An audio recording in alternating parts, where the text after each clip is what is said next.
Assalamualaikum warahmatullahi wabarakatuh. Alhamdulillahirabbil alamin. Wa bihi nasta'inu ala umuri dunya waddin, wassalatu wassalamu ala Rasulillah wa ala alihi washabihi ajma'in, amma ba'd. Ibu-ibu dan bapak sekalian yang dirahmati Allah, menundukkan kepala sejenak. Mari kita menyadari apa yang pernah kita lakukan selama 1 minggu. Mari kita mengingat kekeliruan, kealfaan, dosa, maksiat yang pernah kita lakukan 1 minggu yang kemarin. Pada hari Senin inilah malaikatnya mengumpulkan seluruh perbuatan kita selama 1 minggu. Semoga penyetoran malaikat pada hari ini, apalagi Bapak Ibu yang sedang berpuasa tadi, menyebabkan Allah ridha terhadap kita dan mengampuni kita semua. Kita mendoakan pengarang kitab Syarhul Hikam atau Al-Hikam Ibnu Athaillah, semoga Allah meridainya, dan kita pun yang sedang mengkaji bukunya juga mendapatkan berkahnya. Ala hadhihi niyyah wa ala kulli niyatin shalih. Al-Fatihah. A'udzubillahi minasyaitonir rajim. Bismillahirrahmanirrahim. Alhamdulillahirabbil alamin arrahmanir rahim maliki yaumiddin. Iyyaka na'budu wa iyyaka nasta'in. Ihdinas siratal mustaqim, siratal ladzina an'amta 'alaihim ghairil maghdubi 'alaihim waladdallin. Kita melanjutkan pengajian kita yang lalu, ibu bapak sekalian. Rencana Allah atas kehidupan manusia bukanlah suatu rencana yang main-main. Ma khalaqta hadza batila, tidak ada ciptaan Allah yang disia-siakan atau yang sia-sia, yang batal. Segala yang diciptakan Allah dalam bentuk apa saja adalah rahasianya yang akan ditunjukkan kepada manusia setelah berlakunya suatu rencana terhadap manusia itu sendiri. Minggu lalu kita sudah membahas seringkali rahasia-rahasia yang Allah berikan terhadap kita. Tadinya kita kecewa, tadinya kita menyesalkan, tapi pada akhirnya kita sadar bahwa ternyata itu adalah bentuk pemberian Allah Subhanahu wa ta'ala. Kadang-kadang sesuatu yang pahit itu untuk menyembuhkan penyakit, dan kadang-kadang yang manis itu justru adalah mengandung zat atau racun yang berbahaya untuk tubuh kita. Saya kira 2 kali pertemuan ini kita diminta untuk lebih arif. Setiap yang menimpa diri kita dalam bentuk kekecewaan, jangan serta-merta kita merasakan kekecewaan itu. Kecewalah sebentar sebagai manusia, tetapi yakinlah Allah Subhanahu wa ta'ala menyimpan rahasia di balik kekecewaan itu. Kekecewaan itu adalah ujian. Manakala kita cerdas menyikapi kekecewaan hidup, maka tadinya kekecewaan akan beralih menjadi suatu kenikmatan spiritual, kenikmatan yang sangat menyejukkan hati. Sebaliknya juga pada saat kita mendapatkan karunia nikmat Allah Subhanahu wa ta'ala, jangan langsung puas sepuas-puasnya. Siapa tahu di balik itu ada sesuatu yang akan mengecewakan kita kelak. Ini Bapak Ibu sekalian, karena tidak mungkin kebahagiaan, kenikmatan itu abadi di dunia ini pada diri seseorang. Silih berganti, watilkal ayyamu nudawiluha bainan nas. Kalau kita ditimpa kesedihan, bergembiralah, karena di ujung sebuah kesedihan itu Allah akan menakdirkan kita dalam suatu bentuk kebahagiaan, keridhaan, dan kepuasan.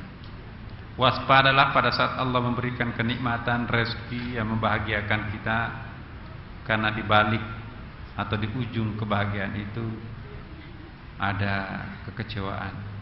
supaya kita tidak mabuk pada saat ada rezeki dan tidak kecewa berat pada saat ada musibah atau cobaan. Stabilkanlah jiwanya bahwa memang hidup ini adalah seperti itu. Kalah dan menang adalah hiasan kehidupan. Tidak pernah ada orang yang menang terus dan tidak ada orang yang kalah terus. Tidak ada orang yang kecewa terus dalam hidupnya dan juga tidak ada orang yang bahagia terus dalam kehidupannya. Sesungguhnya kalau kita arif, maka pemandangan kehidupan ini yang abadi adalah fluktuasi kehidupan itu. Bukanlah keabadian pada kebahagiaan atau kekecewaan penderitaan. Yang abadi adalah silih berganti seperti yang difirmankan Allah. Setiap hari atau setiap minggu, setiap bulan, Allah selalu mempergulirkan antara kebahagiaan dan kesedihan itu sendiri. Bagi orang yang arif, hampir tidak ada bedanya antara kebahagiaan dan kesedihan itu di dalam perasaannya. Orang lain bersedih, dia biasa-biasa. Orang lain berbahagia, dia biasa-biasa. Justru kearifan adalah sikap seseorang mampu biasa-biasa dalam keadaan apapun yang menimpa dirinya, entah itu kebahagiaan, entah itu kesedihan. Inilah yang disebut dengan orang yang arif. Manakala kita masih sering meratapi kekecewaan, manakala kita masih sering menyalahkan orang, termasuk menyalahkan diri sendiri, maka kita belum termasuk yang arif. Seorang yang arif selalu ridha terhadap apapun yang datang dari Allah Subhanahu wa taala. Seorang yang arif, apapun yang menimpa yang datang pada dirinya selalu hakul yakin itu dari Allah Subhanahu wa taala. Orang yang sudah arif, iblis pun tidak pernah dipersalahkan. Toh iblis itu memang datang diundang atau kita perlukan untuk menambah ketebalan iman kita. Malaikat tidak akan pernah digoda iblis, makanya itu imannya datar. Justru iblis itu menggoda hanya manusia, makanya itu peluang untuk menjadi khalifah. Seandainya tidak ada iblis, mungkin kita tidak khalifah di muka bumi ini. Kalah apa para malaikat tidak pernah berdosa dan taat melakukan kewajibannya. Justru manusia karena begitu banyak godaannya, tantangannya, maka Allah mengangkat orang-orang yang banyak tantangannya. Tantangan adalah undangan. Semakin besar tantangan yang kita hadapi, itu artinya semakin banyak undangan Allah untuk datang kepadanya. Orang yang tidak punya tantangan dalam kehidupannya, sulit sekali mendapatkan kesempatan dekat kepada Allah Subhanahu wa taala. Oleh karena itu, dalam melahirkan anak, jangan meniadakan tantangannya, sebab semakin besar tantangan yang kita hadapkan kepada anak kita sendiri, itu artinya melatih mental anak kita untuk menerima kenyataan. Bukanlah seorang orang tua yang pintar, yang cerdas, yang baik, manakala seluruh tantangan di sekitar anaknya dihilangkan, ditiadakan. Justru orang tua yang baik adalah mendidik anaknya, mengajar anaknya. Seperti yang sering kita sampaikan, jangan sampai nanti anak kita saking dimanjakannya tidak pernah dan tidak boleh mencuci piringnya, tidak boleh memperbaiki tempat tidurnya, bahkan tidak boleh memegang sapu. Harus difasilitasi, bukan mendidik yang baik, malah justru sekecil seorang manusia harus diberikan tantangan. Dan Rasulullah menjadi nabi dan rasul terkenal. Begitu dia dilahirkan, langsung dipelihara di Arab pegunungan yang penuh tantangan, dipelihara oleh Halimatus Sa'diyah. Nanti berumur 5 tahun baru kembali. Bapak Ibu sekalian, selanjutnya angan-angan dan ikhtiar. Angan-angan manusia yang ada dalam benaknya tidak dilarang oleh Allah. Berangan-angan tidak dilarang, tetapi hanyut dengan angan-angan itu yang sebetulnya tidak terpuji. Tidak ada orang yang besar karena angan-angan. Orang besar itu karena perbuatannya yang besar, bukan angan-angannya yang besar. Ya. Kita tidak dituntut untuk cerdas, pintar, berangan-angan, tapi kita diminta untuk cerdas dan pintar bekerja. Ikhtiar manusia untuk berhasil atau keberhasilannya itu suatu kehendak pun boleh saja dilaksanakan. Akan tetapi ia harus yakin dengan keimanan yang teguh bahwasanya semua yang direncanakan Allah tidak seorang pun yang mampu menghalanginya. Kita sudah berusaha, tapi kenyataan yang berbeda yang kita hadapi, maka itulah namanya takdir. Kita berusaha dan berhasil apa yang Allah berikan kepada kita sesuai dengan harapan kita, syukurilah. Tapi antara syukur dan sabar bagi orang yang arif itu adalah ibarat satu mata uang yang memiliki dua sisi. Apabila Allah telah memberikan karunia kepada manusia, maka karunia itu akan datang walaupun ada yang menghalanginya. Tidak perlu dicekal, dia akan datang sendiri, menembus benteng yang tangguh sekalipun. Tapi tidak perlu didorong. Kalau memang bukan untuk diri yang bersangkutan, tidak akan pernah datang. Jadi Allah Subhanahu wa ta'ala sudah punya blueprint apa yang akan terjadi pada hambanya. Kalau keyakinan kita seperti ini, pasti hidup ini tidak pernah kecewa, mendapatkan penyakit yang tidak bisa diobati. Jangan bunuh diri ya. Masa gara-gara sakit gigi gantung diri? Ada. Demikian juga apabila Allah akan memberikan suatu peringatan atau kesusahan kepada manusia karena perbuatannya, maka tak satu pun kekuasaan yang mampu menolak kehendak Allah. Jadi janganlah bekerja. Ini rahasia spiritual Bapak Ibu sekalian. Kalau ada orang yang bekerja karena ingin memenuhi harapannya, biasanya itu sulit untuk berhasil. Tapi kalau dibalik, kalau orang punya harapan dan bekerja untuk Allah Subhanahu wa ta'ala, justru itu yang berhasil. Kalau kita bekerja untuk berhasil, memutuskan mata rantai kita dengan Allah Subhanahu wa ta'ala, seolah-olah kita tidak membutuhkan Allah, maka justru inilah yang berat sekali perjuangannya dan jarang berhasil.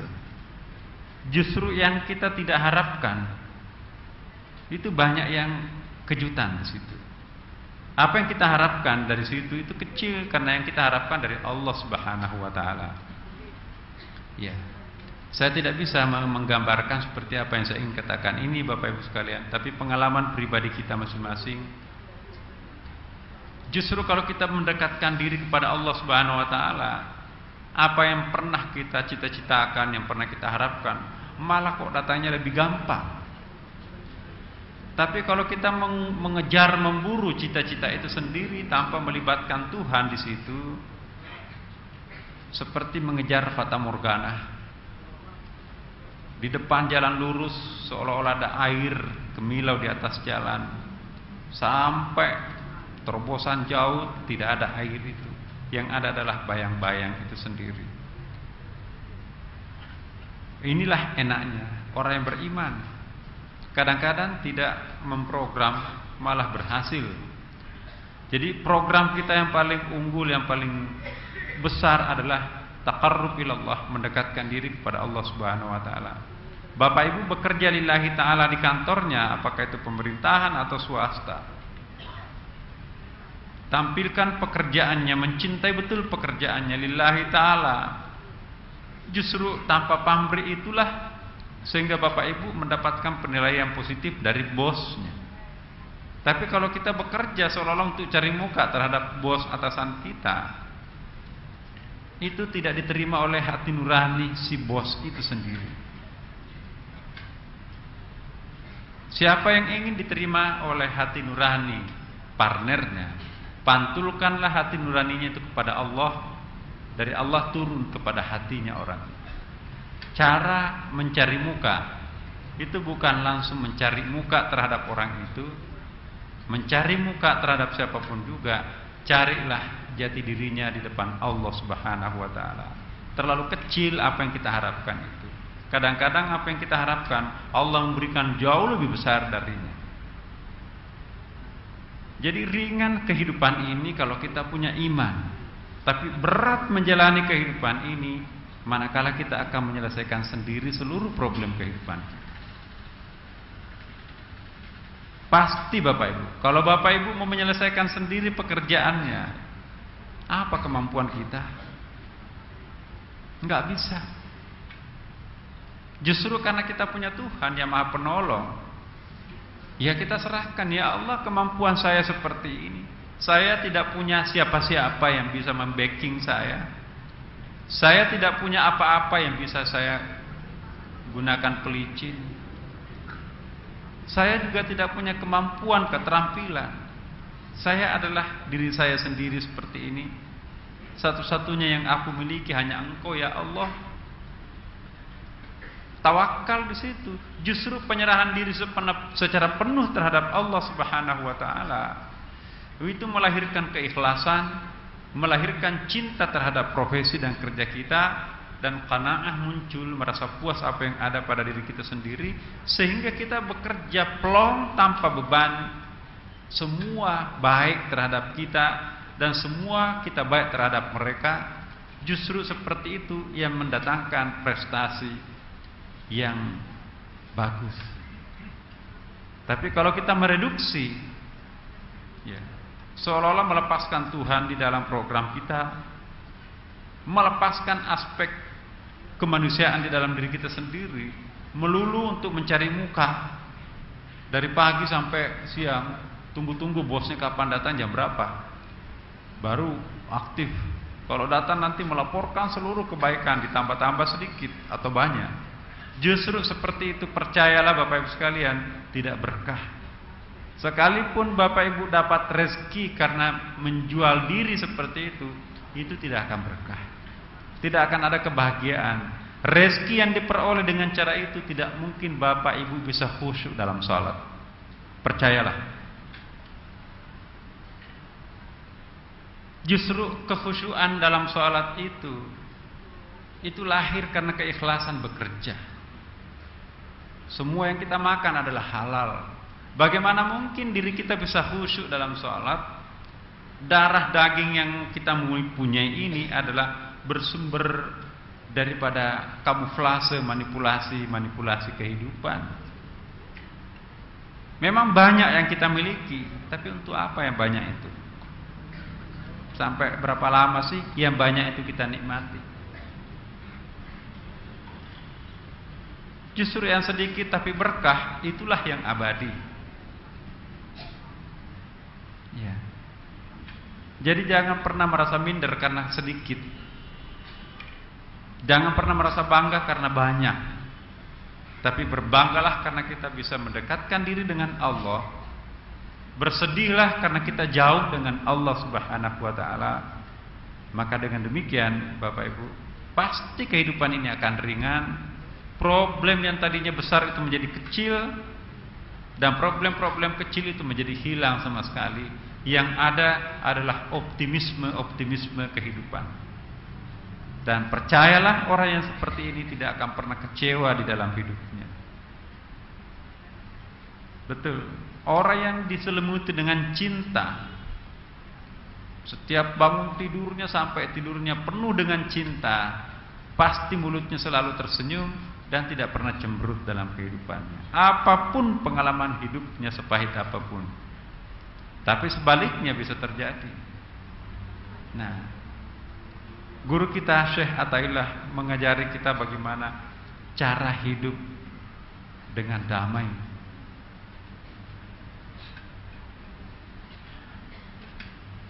Apabila Allah telah memberikan dunia kepada manusia, maka karunia itu akan datang walaupun ada yang menghalanginya. Sebaliknya, Apabila Allah memberikan suatu peringatan atau kesusahan kepada manusia karena perbuatannya, maka tak ada satupun kekuasaan pun yang mampu menolak kehendak Allah itu.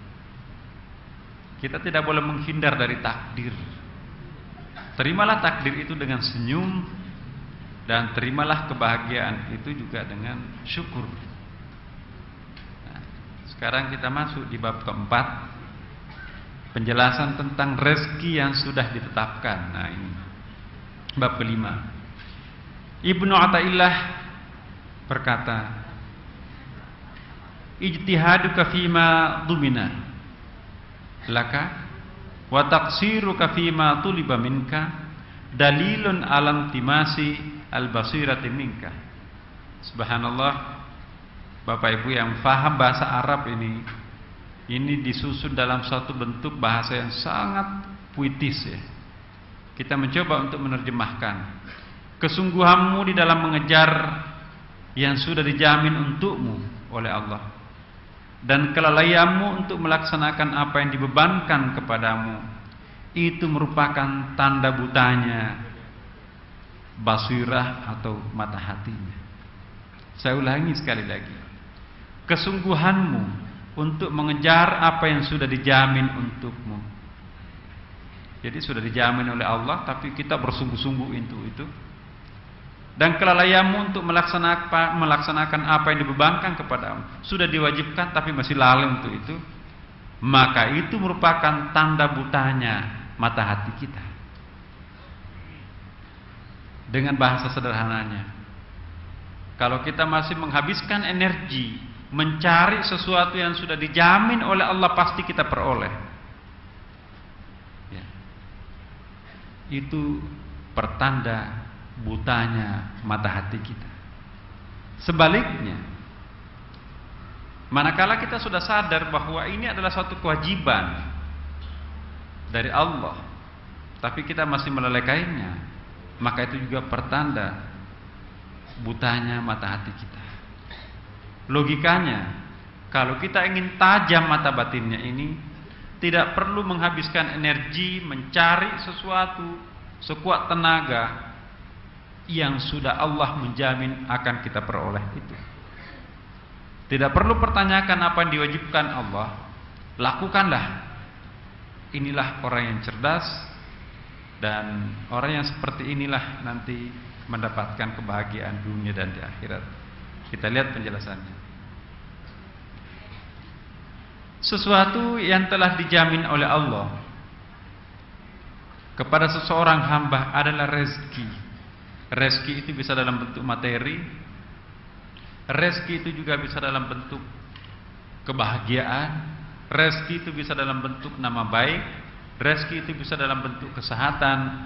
Yang penting rezeki adalah segala sesuatu yang membuat orang itu bahagia. Itulah rezeki. Sesuatu yang diminta pertanggungjawaban oleh Allah adalah rezeki juga. Tetapi jangan lupa, rezeki dalam bentuk kesehatan dimintai pertanggungjawabannya. Hai si fulan, kalian 50 tahun hidup sehat, Anda gunakan apa masa sehatmu itu? Sekarang baru mau kejar-kejaran beribadah ketika Anda sisa-sisa umur. Dulu ketika Anda mewah, tidak pernah mengeluarkan zakat, sedekah, infak dan sebagainya. Sekarang ini sudah pailit, baru mencari uang recehan. Ya. Jadi rezeki yang datang, tapi rezeki pun yang dipertanggungjawabkan. Pertanggungjawaban itu tidak lain adalah menempatkan harta agar berfungsi ibadah. Dari Allah,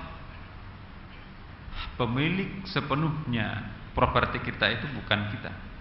Kita hanyalah semacam pemilik semu, pemilik sementara. Jadi jangan menganggap bahwa milik kita itu 100%, tidak pernah ada milik 100% kita.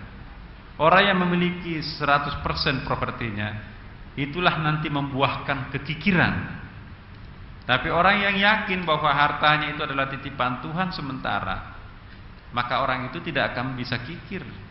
Keluarkan zakatnya, sebelum dibuat planning. Pemasukan kita hari ini 10 juta, 20 juta, 50 juta atau berapa. Jangan membuat 50 juta utuh, tapi keluarkan dulu zakatnya, infaknya, baru berpikir sisanya itu.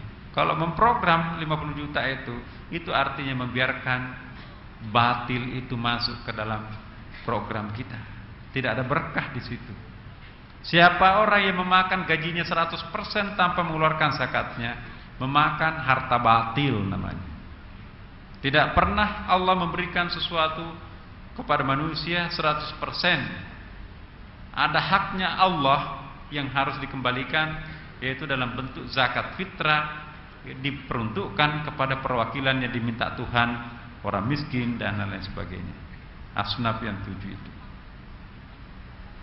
Berikut, hendaklah harta itu berfungsi benar sebagai barang jaminan yang diberlakukan sebagai ibadah untuk kepentingan yang berfaedah bagi si pemilik dan bermanfaat pula bagi sesama. Jadi harta jangan dihabiskan untuk kita sendiri, tapi untuk juga dinikmati yang lainnya.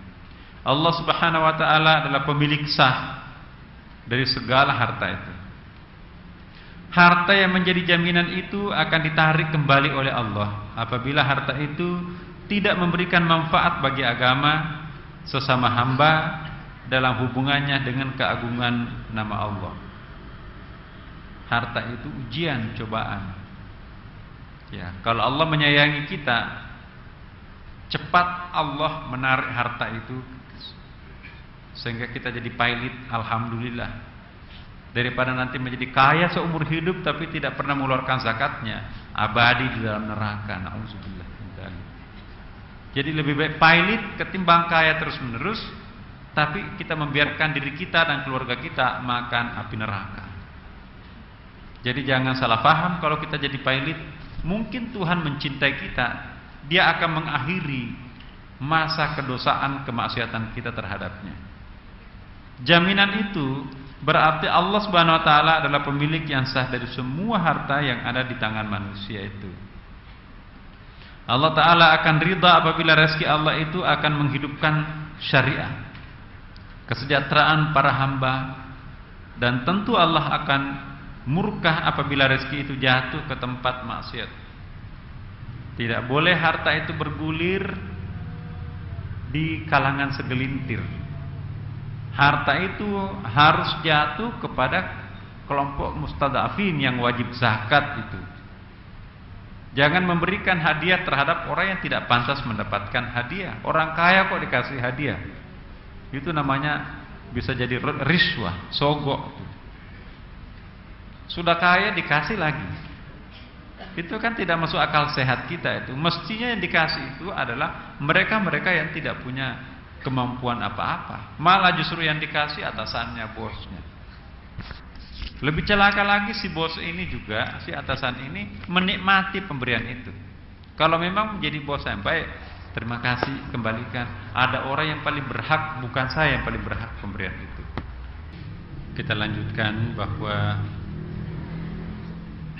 apa yang sudah diatur Allah tidak akan pernah dirampas orang-orang lain. Tapi apa yang bukan milik kita, sekuat apapun kita mencarinya, tidak akan datang pada diri kita sendiri. Timbul persoalan, bagaimana membedakan apa yang seharusnya sampai kepada kita, apa yang tidak seharusnya sampai kepada kita. Inilah rahasia Allah Subhanahu wa ta'ala. Seandainya Allah membuka rahasia ini, maka keadilan ini tidak terwujud di muka bumi ini. Iya, tidak ada persaingan. Toh Allah Subhanahu wa ta'ala nanti akan ya orang sudah tahu nasibnya bagus, tidak perlu keluar negeri, tidak perlu kemana-mana. Iya.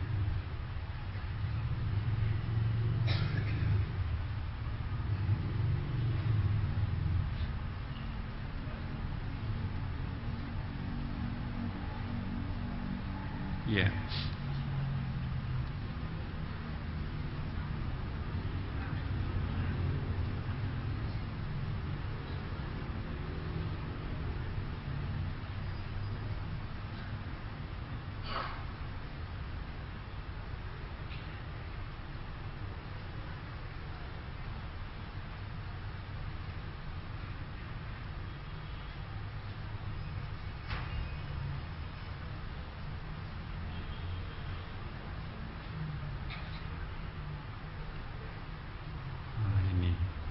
Formatnya berubah ini.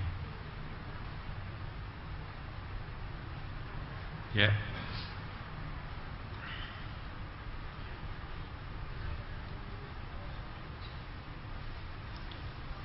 Wa ma min dabatin fil ardi illa 'ala Allahi rizquha. Ini pegang teguh Bapak Ibu.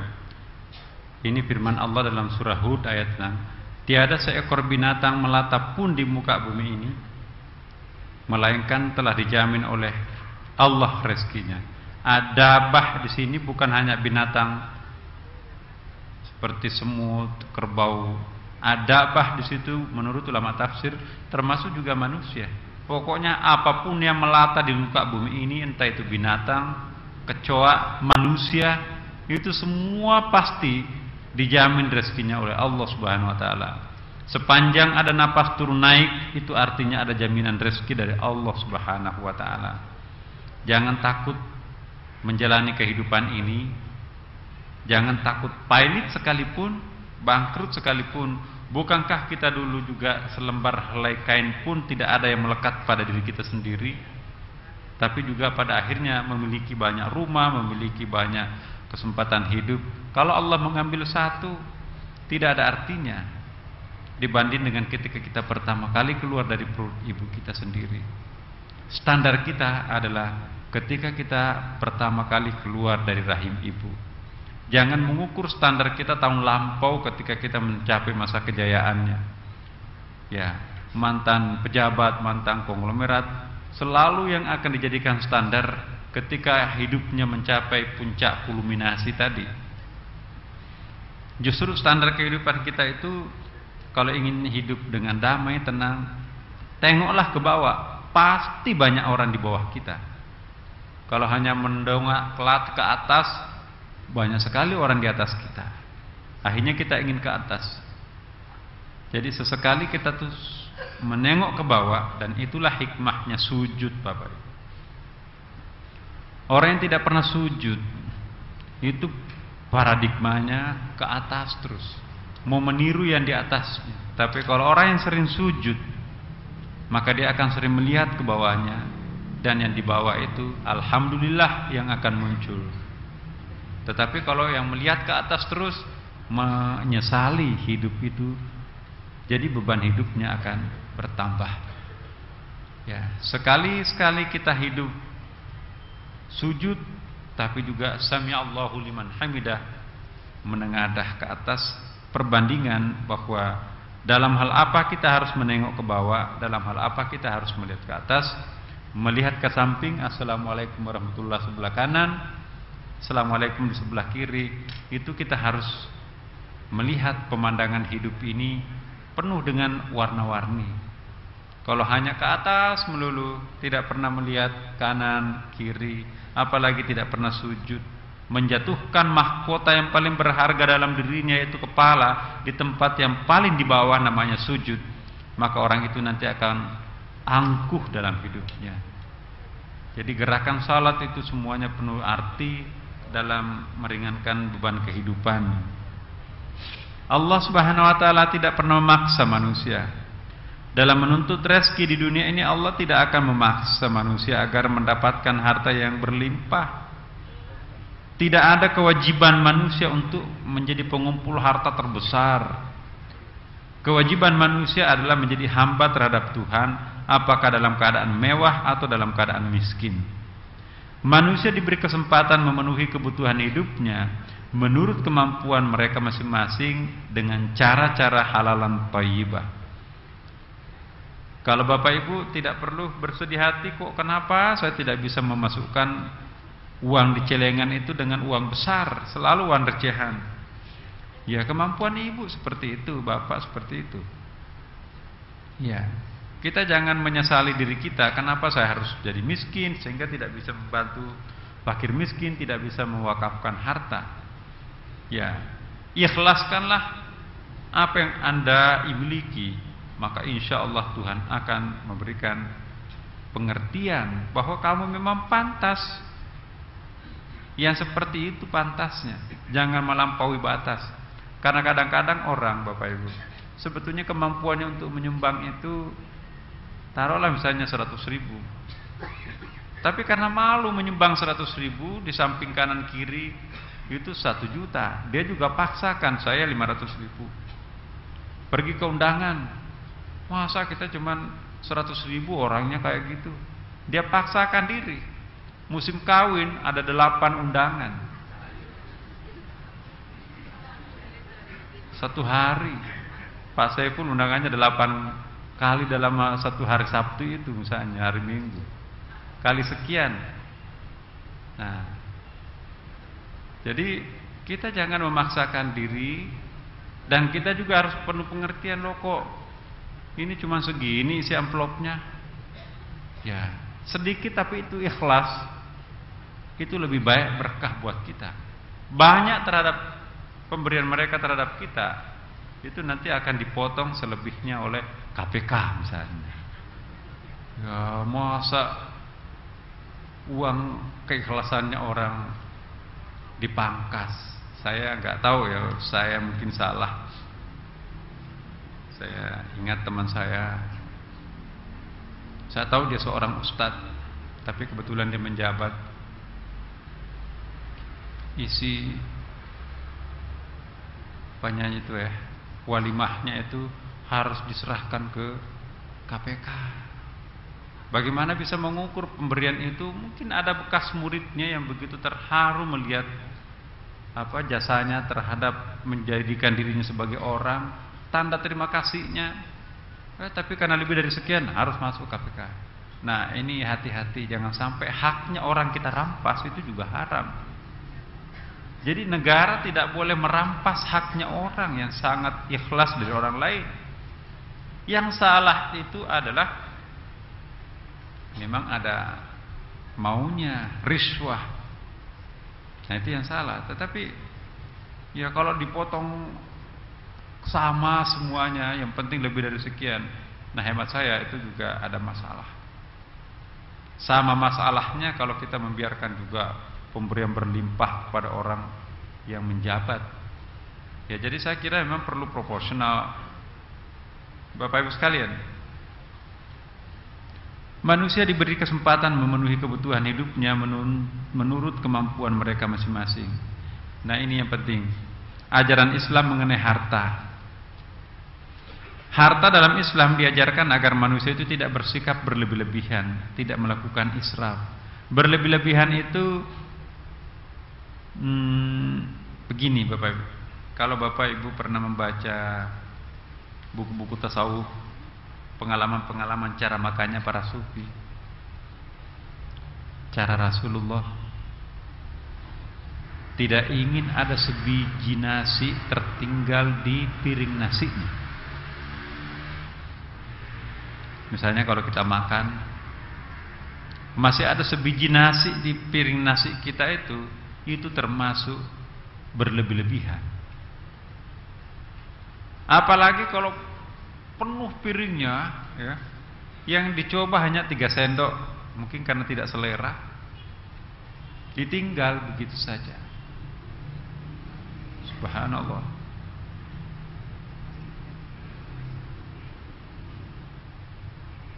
Kita belum seberapa Bapak. Mohon maaf di negara-negara Arab yang kaya itu. Saya itu tadinya mikir kita akan makan itu 1 baki ya. 1 baki, di situ ada kambing guli yang nanti kita potong-potong, itu cuma kepalanya aja dibuang kambing.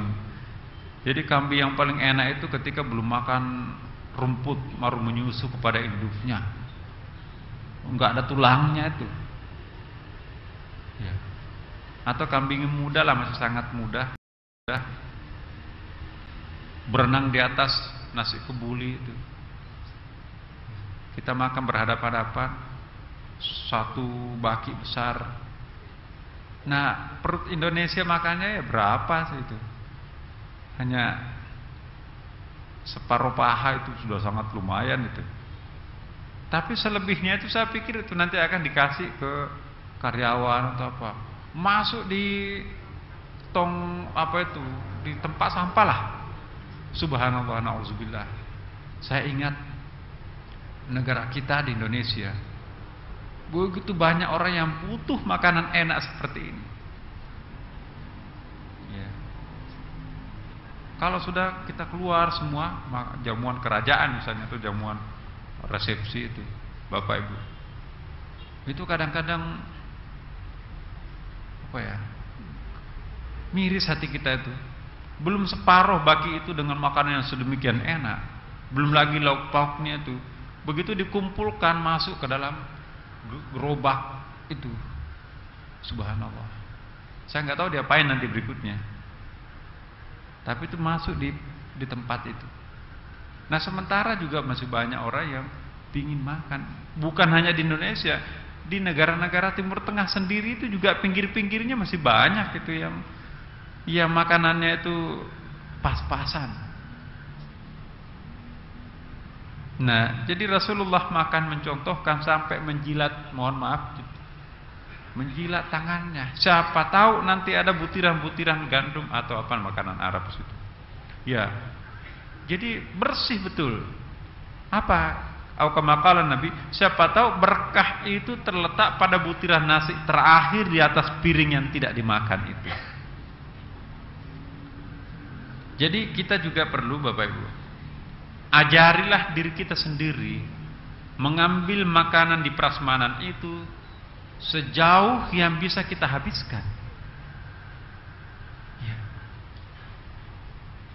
Kalau kita di restoran, di hotel berbintang gitu, mau nyoba-nyoba semua taruh di piring, akhirnya muter prasmanan itu, lama kelamaan penuh piring itu kan. Belum dimakan, perasaan kenyang sendiri duluan gitu kan.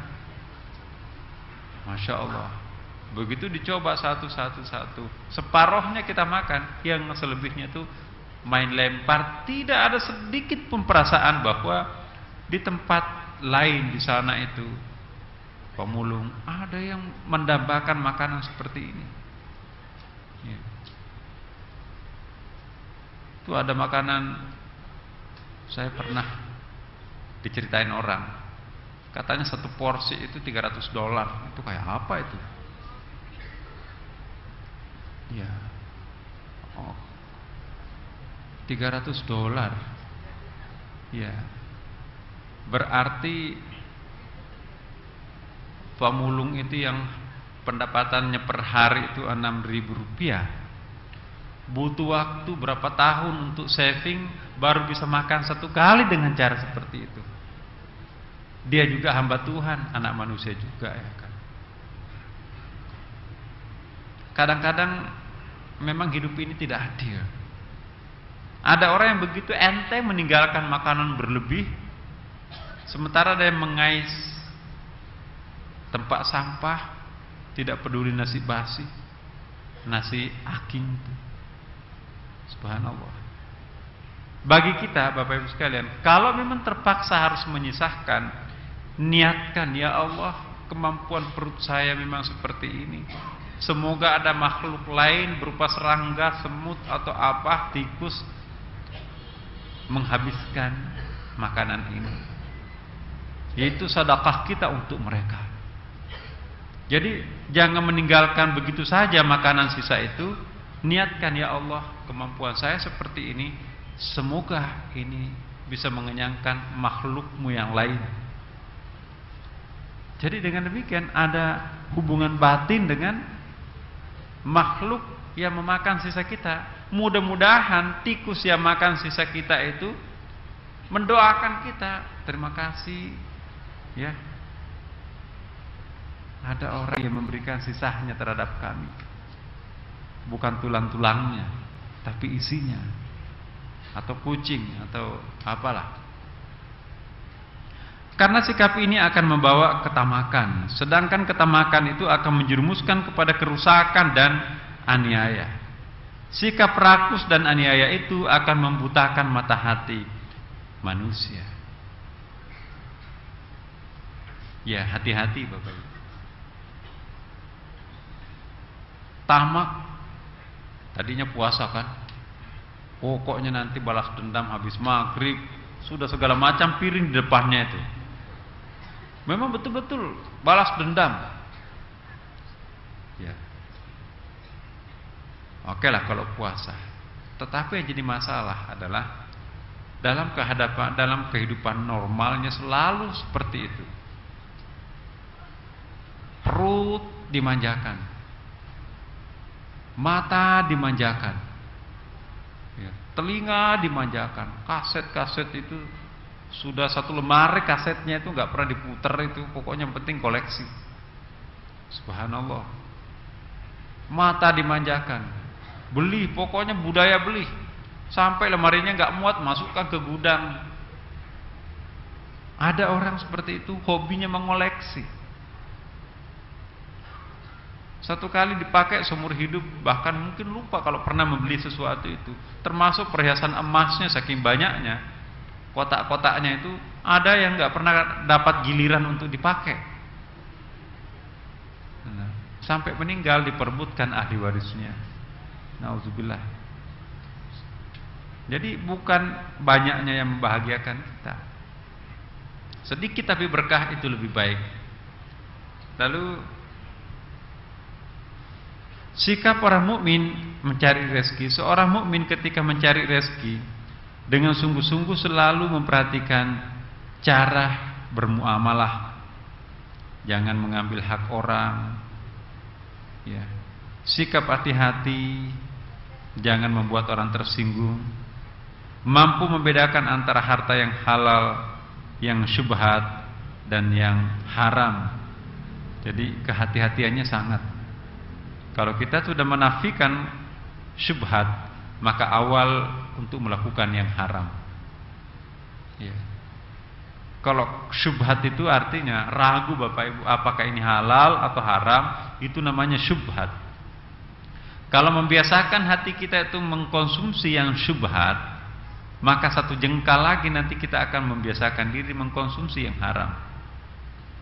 Ya. Kalau kebiasaan kita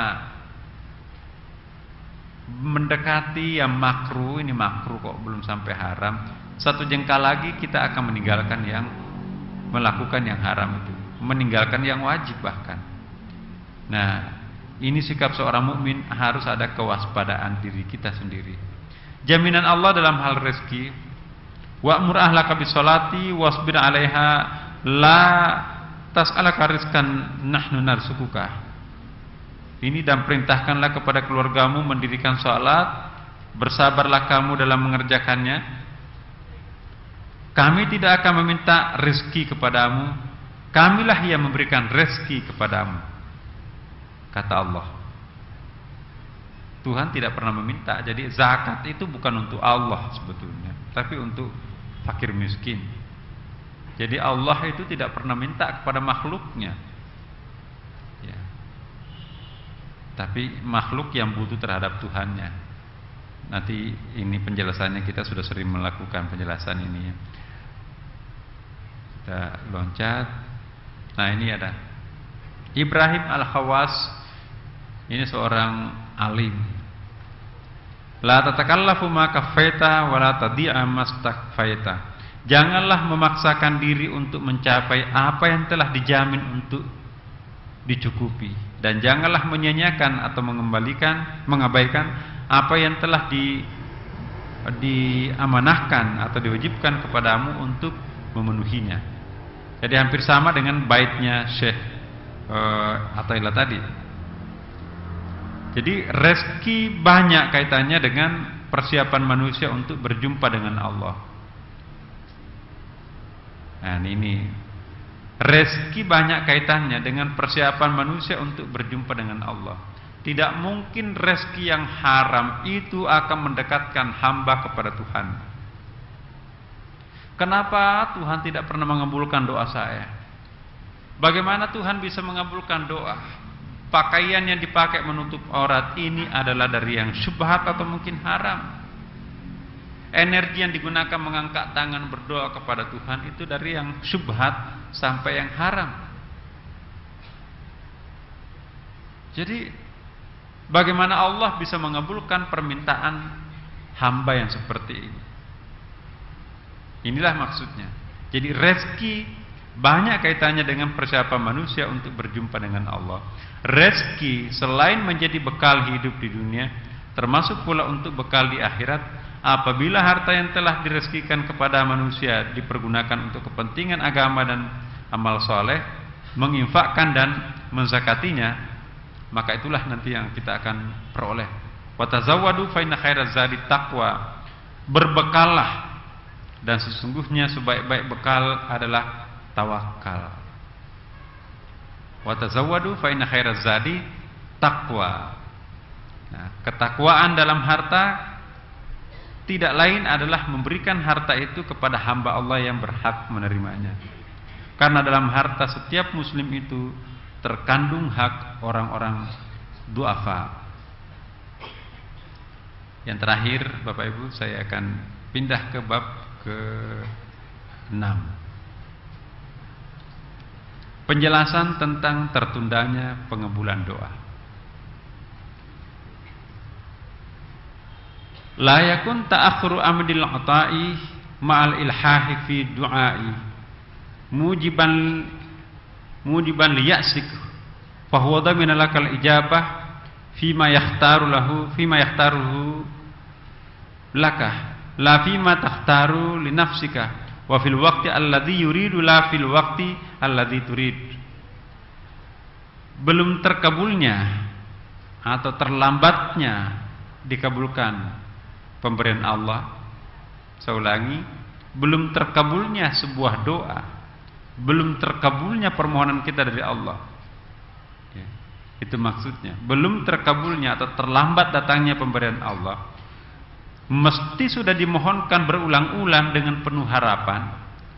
Janganlah membuatmu patah harapan, karena Dia telah menjamin untuk mengabulkan permintaanmu sesuai dengan apa yang Dia pilihkan untukmu, bukan menurut keinginanmu sendiri, juga dalam waktu yang dikehendaki, bukan pada waktu yang engkau inginkan. Apa yang kita minta menurut kita baik, tapi menurut Allah tidak baik. Kita minta menurut kita sekarang, tapi menurut Allah belum waktu yang terbaik untuk kami berikan sekarang. Ya, ini maksudnya. Jadi tidak terkabulnya doa kita pada waktu sekarang. Jangan salah paham terhadap Tuhan, karena Tuhan Maha tahu untuk memilihkan kita mana yang paling baik, sekarang, besok, atau akan datang. Pernah kita sampaikan di sini. Mungkin Tuhan tidak memberikan kepada kita, karena Tuhan tahu kamu nggak perlu. Yang paling perlu nanti itu adalah anakmu yang hidup dalam penuh persaingan, tanpa bantuan darimu, maka anakmu nanti tidak akan memperoleh apa-apa. Jangan-jangan apa yang kita peroleh sekarang itu hasil upaya jerih payah doanya orang tua kita terdahulu.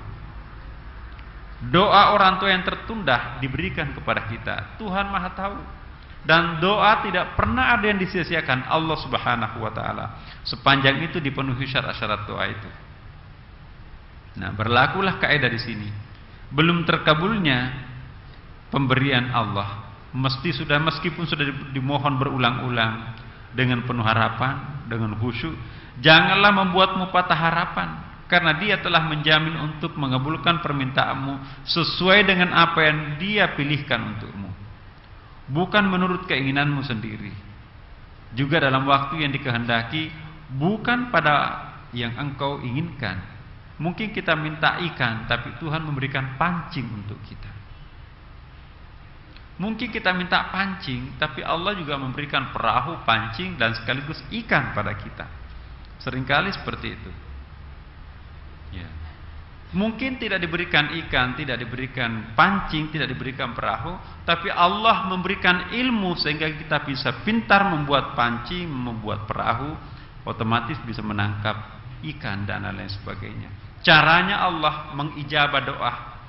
Tidak persis apa yang kita minta kepadanya, tetapi Tuhan Maha tahu bahwa ada sesuatu yang paling bagus harus menjadi perantara. Nah, kita minta misalnya pendidikan yang tinggi ya. Anak-anak kita doakan kan supaya sekolahnya tinggi-tinggi ya. Nggak ada kemampuan untuk sekolahkan anak ya, akhirnya ya olahraga aja di situ. Taunya dia menjadi olahragawan yang bagus. menjadi pemain sepak bola yang seperti sekarang ini, pemain olahraga yang paling mahal itu adalah pemain bola, ya kan? Di antara mereka itu banyak yang enggak sekolahnya lanjut itu, tapi cara untuk memperoleh masa depan yang baik tidak mesti harus sekolah formal. Banyak orang yang hebat hidupnya tanpa melalui pendidikan formal. Jadi seolah-olah kalau anaknya tidak sekolah, dia menganggap dirinya itu adalah kelas bawah. Belum tentu, Bapak Ibu. Sekalipun tidak kita memiliki pendidikan formal, tidak punya ijazah, tapi insya Allah Allah memberikan kemuliaan khusus buat kita. Termasuk diantaranya adalah ilmu yang diperoleh melalui ilham. Ya, ada orang memijit kok bisa langsung sembuh. Itu ada karamah yang Allah berikan terhadap tangannya. Ya. Pernah kami tanya seseorang, Bapak, ilmunya kok bisa seperti ini, aneh-aneh nih. Bapak peroleh dari mana? Itu ketika puncak frustrasi saya di depan Ka'bah, katanya. Ya Allah, saya tidak punya bekal hidup apa-apa. Ya. Udah jual semua sawah. Pulang nanti mau jadi apa saya?